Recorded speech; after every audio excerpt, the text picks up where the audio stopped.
To clean or replace the air filter on your Ranger 150, follow these steps. Set the parking brake. Unclip the 2 clamps holding the airbox cover.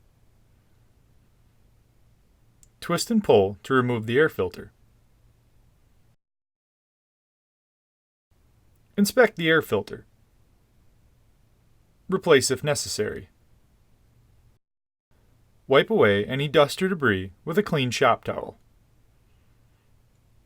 Note: dirt or debris in the intake or intake boot could result in severe engine damage.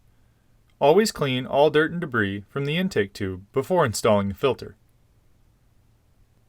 Note: if the filter has been soaked with fuel or oil, it must be replaced.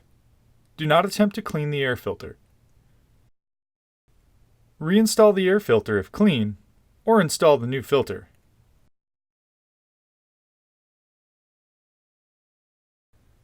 Note: use of a non-Polaris approved air filter may cause engine damage. Always use a Polaris approved replacement filter. In dusty conditions, air filter replacement will be required more often. Install the airbox cover and fasten the 2 clamps.